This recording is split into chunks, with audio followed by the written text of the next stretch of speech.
Hello friends, welcome to Bishwajoy YouTube channel. Bishwajoy YouTube channel থেকে আমি তোমাদের বিশ্বের সকলকে স্বাগত জানাই।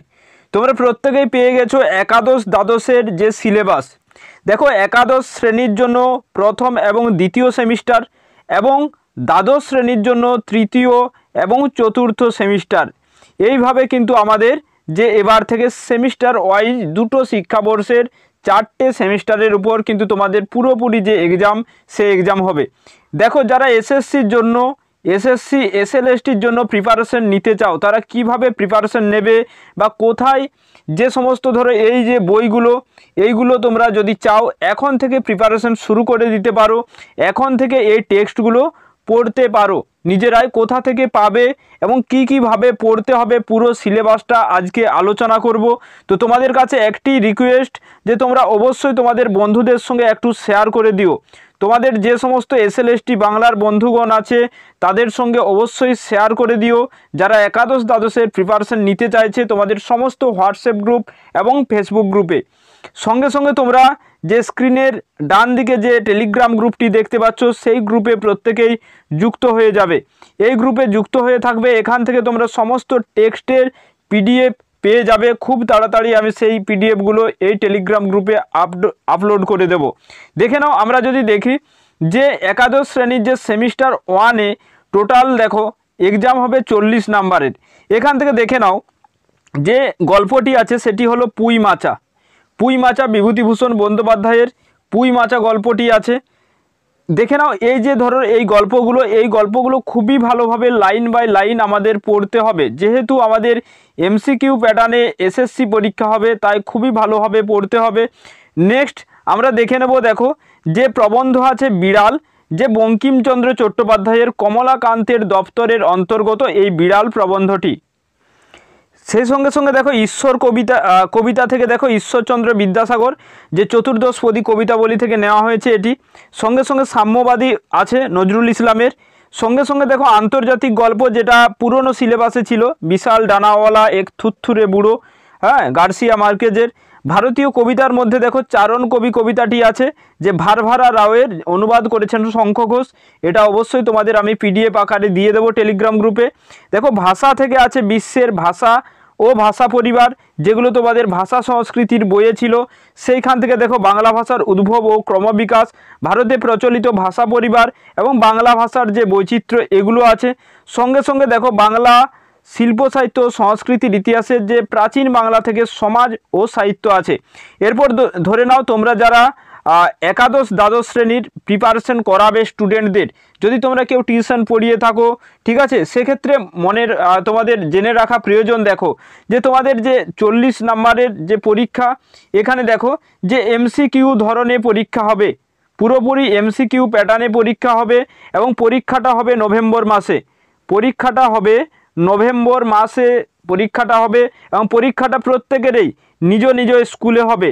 যদি তোমরা কেউ একাদশ শ্রেণীতে এডমিশন হবে সেরকম স্টুডেন্টও আছো, তোমরাও তোমাদের বন্ধুদের সঙ্গে শেয়ার করে দাও। এই যে ফার্স্ট সেমিস্টার নিজ নিজ স্কুলে হবে, এমসিকিউ হবে, কোশ্চেন। আমরা চলে যাব পরবর্তীতে। এরপর দেখে নেব, দেখো সেকেন্ড সেমিস্টার, যে একাদশ শ্রেণীর জন্য সেকেন্ড সেমিস্টার মানে যেটা ফাইনাল, একাদশ শ্রেণীর জন্য যে ফাইনাল সেমিস্টারটা আছে।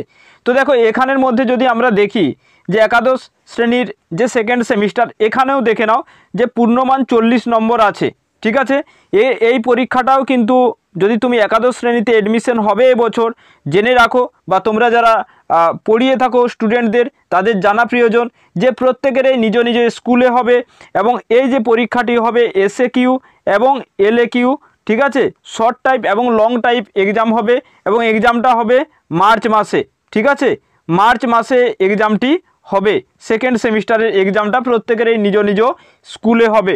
তো দেখো এখানে যে সিলেবাসে আছে, দেখো গল্পের মধ্যে আছে ছুটি গল্প রবীন্দ্রনাথ ঠাকুরের, ছুটি গল্পটি আছে রবীন্দ্রনাথ ঠাকুরের।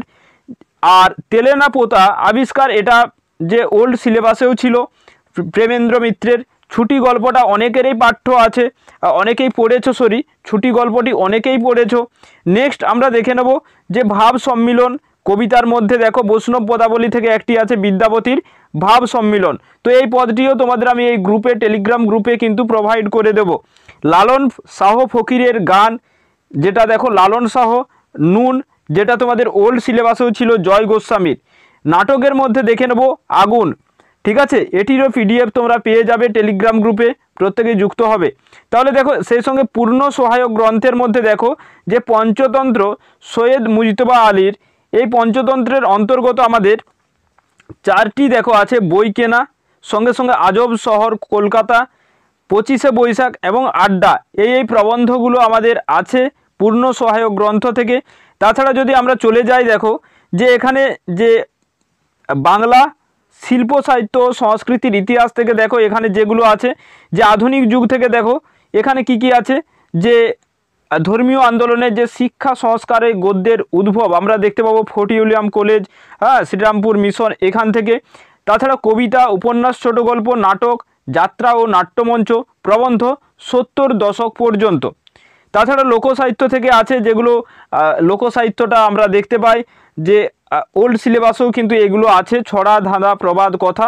আর কবিতায় মহাকাব্য, আখ্যান কাব্য, গীতি কবিতার ধারা থেকে দেখো যে সমস্ত লেখকগণ আছেন তাদের মধ্যে মাইকেল মধুসূদন দত্ত, রবীন্দ্রনাথ ঠাকুর। তাহলে রবীন্দ্রনাথ ঠাকুর বা মধুসূদন দত্ত থেকে যখন পড়বে তখন সমস্ত কাব্য কবিতাগুলোই পড়তে হবে, ঠিক আছে। কাজী নজরুল ইসলাম, জীবনানন্দ দাশ এবং পরবর্তী ধারায় যে সমস্ত কবিগণ আছে যেগুলো আমাদের সিলেবাসের অন্তর্গত থাকবে, ঠিক আছে, যখন এইগুলো দেয়া হবে। তাছাড়া আমরা এদের পরবর্তী যে সমস্ত কবিগণ আছেন প্রত্যেকেরই কিন্তু এগুলো পড়ে রাখা প্রয়োজন।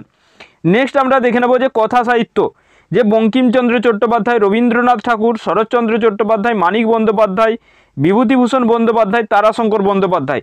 তাহলে এগুলো আমরা উপন্যাস, ছোট গল্প অল পড়বো, কিন্তু সঙ্গে সঙ্গে পরবর্তীতে যে সমস্ত সাহিত্যিক কথা সাহিত্যিকদের আগমন সেগুলো আমাদের পড়তে হবে। নাটকের থেকে মাইকেল মধুসূদন দত্ত, যেগুলো তোমরা দেখবে 9, 10-এর যারা প্রিপারেশন নিচ্ছ এই সেম সিলেবাস কিন্তু আছে। দীনবন্ধু মিত্র, গিরিশচন্দ্র ঘোষ, রবীন্দ্রনাথ ঠাকুর, দ্বিজেন্দ্রলাল রায়, বিজন ভট্টাচার্য এবং পরবর্তী যে সমস্ত নাট্যকার আছেন তাদের।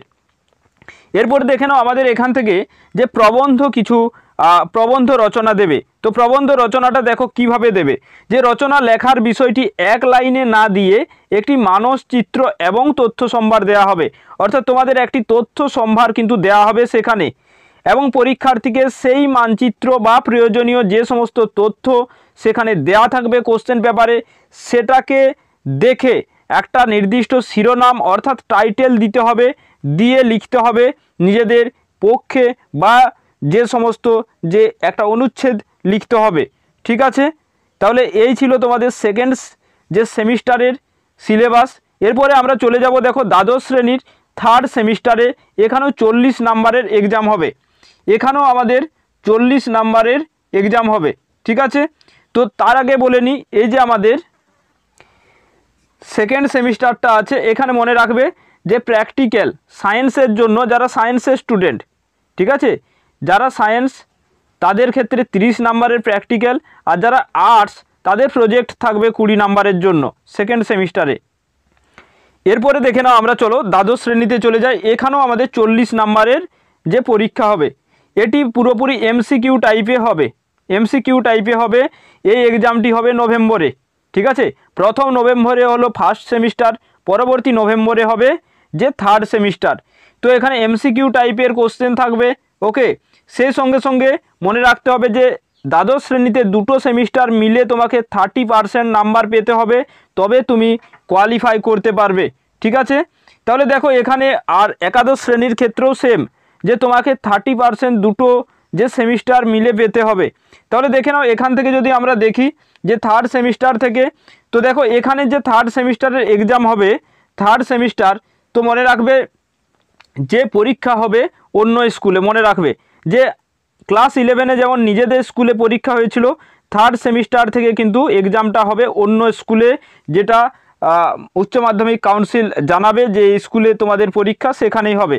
এরপরে দেখে নাও এখান থেকে যেগুলো পাঠ্য আছে, আদরিণী আছে প্রভাত কুমার মুখোপাধ্যায়ের, এটা সাহিত্য সম্ভারে ছিল, দেখেছো পড়েছো অনেকেই। অন্ধকার লেখাগুচ্ছ শ্রীজাতের এই কবিতাটি আছে, যে আমাদের বর্তমান যুগের একজন কবি, এই একবিংশ শতাব্দীর কবি। তাছাড়া দিগ্বিজয়ের রূপকথা আছে নবনীতা দেবসেনের। প্রবন্ধের মধ্যে বাঙ্গালা ভাষা আছে স্বামী বিবেকানন্দ থেকে। এগুলো প্রত্যেকটাই তোমরা যদি পিডিএফ পেতে চাও টেলিগ্রাম গ্রুপে অবশ্যই যুক্ত হবে, ডেসক্রিপশন বক্সের লিঙ্ক আছে। তাছাড়া ভারতীয় গল্প থেকে দেখো পোটরাজ আছে, শঙ্কর রাও খারাটের অনুবাদ করেছেন সুনন্দন চক্রবর্তী। আন্তর্জাতিক কবিতা থেকে আছে তার সঙ্গে পাবলো নেরুদার অনুবাদ করেছেন বা তর্জমা করেছেন শক্তি চট্টোপাধ্যায়। ভাষার উপর থেকে দেখো আছে ধ্বনিতত্ত্ব, যে বাকযন্ত্র, ধ্বনি, স্বর, ব্যঞ্জন, যুক্ত ব্যঞ্জন, তাছাড়া ধ্বনি পরিবর্তনের কারণ, ধ্বনিতত্ত্বটা আমাদের আছে যে 3rd সেমিস্টারে। এছাড়া দেখো শব্দ ভাণ্ডার আছে, শব্দার্থ তত্ত্ব আছে, সেই সঙ্গে সঙ্গে দেখো আমাদের যে শৈলী বিজ্ঞানের গোড়ার কথা আছে, সেই সঙ্গে সঙ্গে কি আছে যে আমাদের শৈলী বিজ্ঞানের গোড়ার কথা আছে। তাছাড়া আমরা যদি দেখে নিই যে বাংলার যে শিল্প সাহিত্য সংস্কৃতির ইতিহাস থেকে যে দেখেছো তোমরা যে তোমাদের যে পুরনো বই সেখানেই আছে বাংলা গানের ইতিহাস, বাঙালির বিজ্ঞান চর্চার সংক্ষিপ্ত পরিচিতি, বাঙালির ক্রীড়া সংস্কৃতি, এইগুলো কিন্তু তোমাদের আছে, যেগুলো তোমরা ওল্ড সিলেবাসের যে বই সেখান থেকে পেয়ে যাবে। এরপর দেখে নেব আমরা যে চতুর্থ যে সেমিস্টার, এই সেমিস্টারটিতে তোমাদের এসএকিউ এবং এলএকিউ টাইপের এক্সাম হবে, ঠিক আছে। এই এক্সামটি হবে মার্চে। তাহলে আমাদের যে এক্সামটা হলো দেখো যে ফার্স্ট সেমিস্টারের এক্সাম হবে নভেম্বরে, সেকেন্ড সেমিস্টারের এক্সাম হবে মার্চে,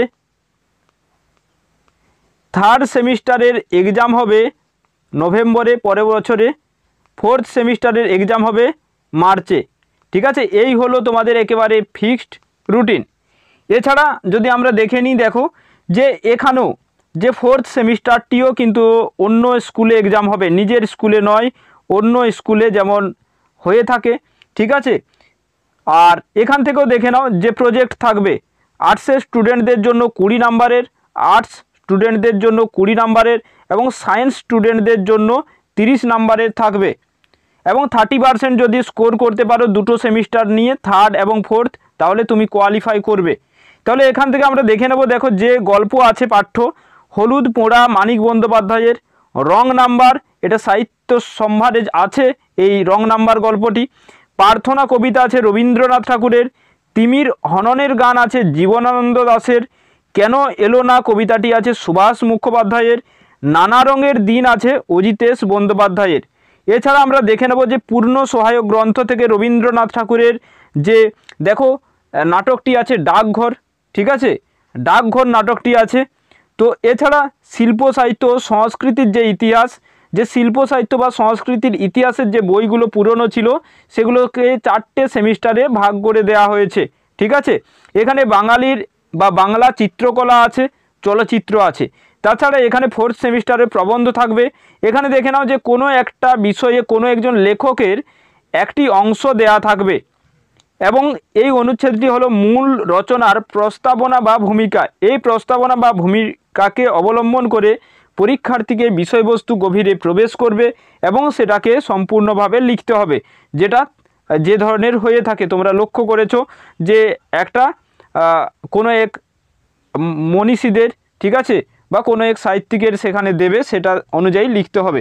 তাহলে এক্ষেত্রে আমাদের দেখো জেনে নেওয়া প্রয়োজন যে তোমাদের যে একাদশ দ্বাদশের যে সিলেবাস, যারা আমার ছোট্ট ছোট্ট ভাই বোনেরা আছো, যারা আমার ছোট্ট ছোট্ট ভাই বোনেরা আছো একাদশ দ্বাদশের, তোমরা তোমাদের এই বইগুলো তোমরা তোমাদের স্কুলে পেয়ে যাবে বা স্কুলে যখন বুক লিস্ট দেবে তখন সেখান থেকে তোমরা কিনে নিতে পারবে, ঠিক আছে।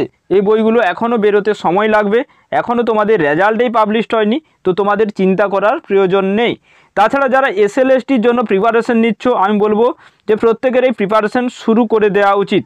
এই বইগুলো আমি পিডিএফ তোমাদের এই টেলিগ্রাম গ্রুপে প্রোভাইড করে দেব, তাই টেলিগ্রাম গ্রুপে দেখো ডেসক্রিপশন বক্সে লিঙ্ক আছে।